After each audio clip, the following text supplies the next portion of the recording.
Assalamualaikum warahmatullahi wabarakatuh.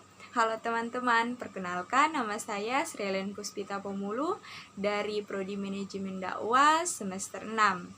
Teman-teman, di video kali ini saya ingin memberikan informasi tentang seorang tokoh psikolog yaitu Karen Horney.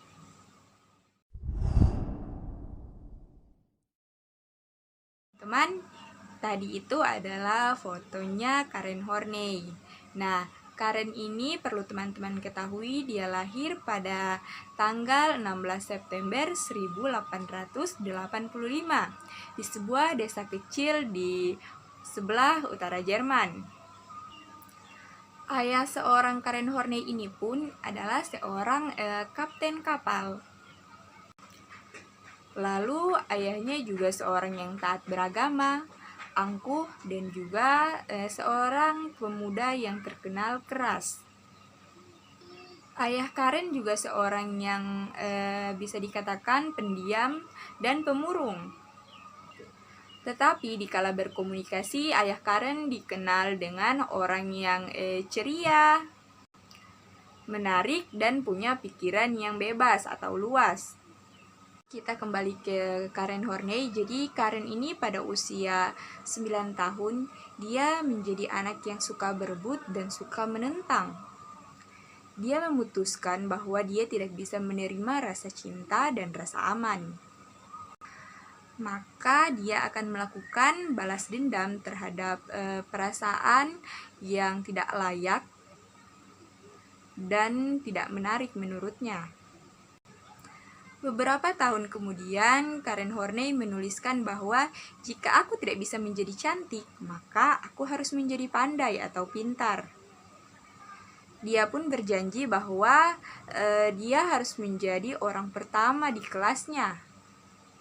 Setelah dia tumbuh, dia pun menyadari bahwa ternyata banyak sekali permusuhan yang telah ia bangun pada masa kanak-kanaknya atau pada masa kecil. Teori kepribadian Karen ini menjelaskan tentang bagaimana rasa cinta tidak terpenuhi pada masa kanak-kanak akan mendorong berkembangnya kesulitan dan permusuhan dasar. Di usia 12 tahun, Karen Horney mempertimbangkan bermacam-macam perawatan untuk penyakit dari seorang dokter.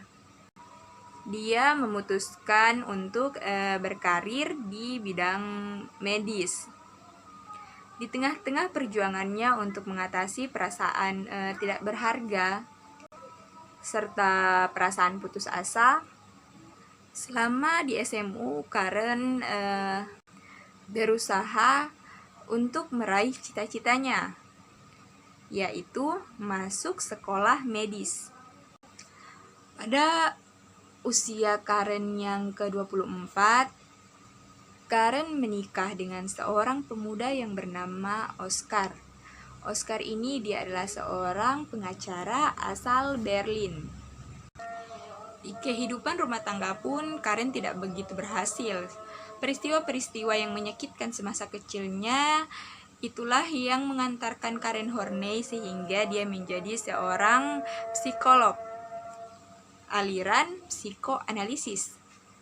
Baiklah teman-teman, selanjutnya kita akan masuk pada pembahasan teori yang dikeluarkan oleh Karen Horney. Teori yang pertama yang ingin saya bahas adalah teori sosial psikoanalisis. Psikoanalisis sendiri adalah cabang ilmu yang dikembangkan oleh seorang psikolog yaitu Sigmund Freud dan para pengikutnya. Jadi psikoanalisis ini adalah studi fungsi dan psikologi manusia.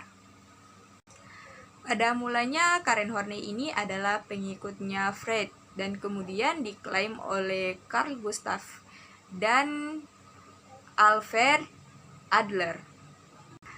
Akhirnya ia mengembangkan kepribadian yang holistik. Nah, manusia itu berada dalam Satu, totalitas pengalaman dan fungsinya.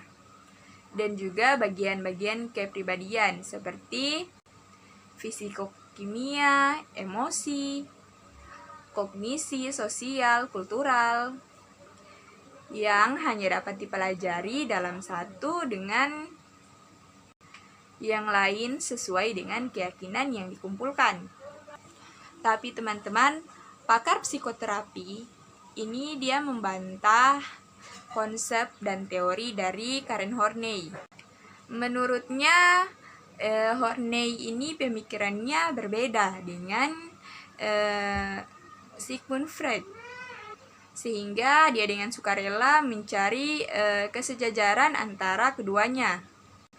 Namun Horney sendiri mengatakan bahwa tidak ada hal yang penting yang dapat dikerjakan di ranah psikologi dan psikoterapi tanpa menerima temuan fundamental dari seorang Freud. Horney sendiri ini juga dia lebih menekankan signifikasi terhadap ketidakpedulian orang tua kepada anak. Horney percaya bahwa persepsi seorang anak tentang peristiwa yang bertentangan dengan niat orang tua adalah kunci untuk memahami neurosis seseorang. Kita masuk pada teori Karen Horney yang selanjutnya, yaitu teori lingkaran setan. Kecemasan dan permusuhan cenderung ditekan atau dikeluarkan dari kesadaran. Karena jika menunjukkan rasa takut bisa memperlihatkan kelemahan diri. Dan jika menunjukkan rasa marah akan beresiko dihukum. Dan tentu akan kehilangan cinta dan kasih sayang. Bayi akan mengalami proses melingkar atau disebut Horney lingkaran setan. Nah, teman-teman, sejak lahir hingga tumbuh, bayi sangat membutuhkan kasih sayang dan juga kehangatan dari orang tua dan lingkungannya. Ini untuk menekan permasalahan-permasalahan dan problem yang akan dihadapi semasa bayi ini lahir dan bertumbuh. Kalau semisal kehangatan, kasih sayang, cinta kasih itu tidak diperoleh oleh seorang bayi, maka bayi itu akan merasa marah. Dan juga akan muncul perasaan bermusuhan karena merasa diperlakukan secara salah. Tetapi kemudian kemarahan si bayi harus direpres agar perolehan rasa kasih sayang cinta yang tadinya hanya sedikit itu tidak hilang. Dan kalau misalnya rasa sayang, cinta, dan rasa aman itu yang sedikit tadi hilang, maka dia tidak akan memperoleh rasa cinta, kasih sayang, dan aman sama sekali. Perasaan bayi menjadi kacau, dan kecemasan dasar serta permusuhan dasar akan mulai muncul. Perolehan kebutuhan rasa cinta dan rasa sayang itu semakin besar. Kemungkinan akan muncul semakin banyak perasaan kasih sayang yang tidak terpenuhi. Dan jika rasa sayang, kebutuhan rasa sayang yang semakin besar ini tidak terpenuhi, maka akan menimbulkan kemarahan yang lebih besar juga. Represi kemarahan juga harus dilakukan semakin kuat agar dia juga tidak akan kehilangan kasih sayang yang hanya sedikit itu. Tentu perasaan tegang, rasa kacau, gusar, marah itu semakin kuat. Dan jika hal ini terjadi secara terus-menerus, kekurangan cinta dan kasih sayang, menekan rasa marah, begitu seterusnya, ini jelas akan menimbulkan lingkaran yang sangat tidak stabil atau yang disebut dengan Karen Horney lingkaran setan. Oke teman-teman, selanjutnya kita masuk pada pembahasan kecemasan dasar dan permusuhan dasar. Jadi teman-teman perlu ketahui bahwa kecemasan dasar ini berasal dari rasa takut. Jadi rasa takut ini muncul dari peningkatan yang berbahaya dari perasaan yang tak berteman. dan rasa tak berdaya dalam dunia yang tidak berteman atau dunia yang mengancam. Kecemasan juga telah didefinisikan dengan kata perilaku ekspresif, tingkat umum aktivitas, dan seluruh kelas gejala perilaku, dan juga fisiologis diagnotis. Kecemasan dasar ini selalu dibarengi dengan permusuhan dasar.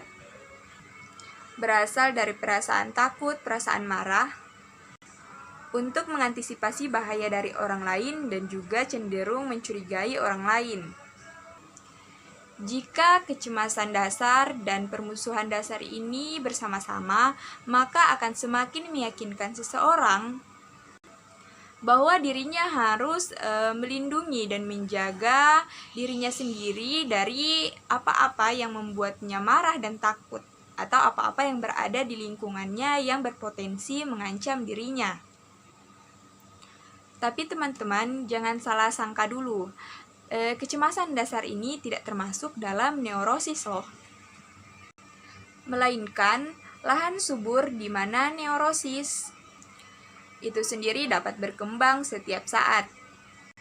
Kecemasan dasar ini terjadi terus-menerus dan sangat sulit untuk dihentikan. Otomatis secara tidak langsung memerlukan stimulus tertentu, seperti menjalani ujian di sekolah dan berpidato.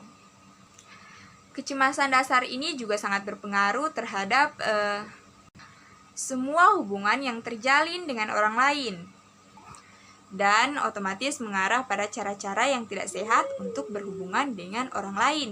Nah, ini bahaya loh teman-teman.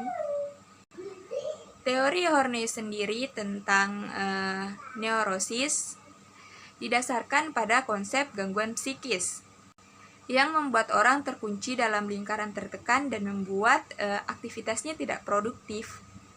Nah, hal ini kemudian dikenal dengan kecemasan atau masalah kecemasan. Sekian dulu video tentang Karen Horney dari saya. Terima kasih telah menonton. Wallahul muwaffiq ila aqwamit thoriq. Wassalamualaikum warahmatullahi wabarakatuh.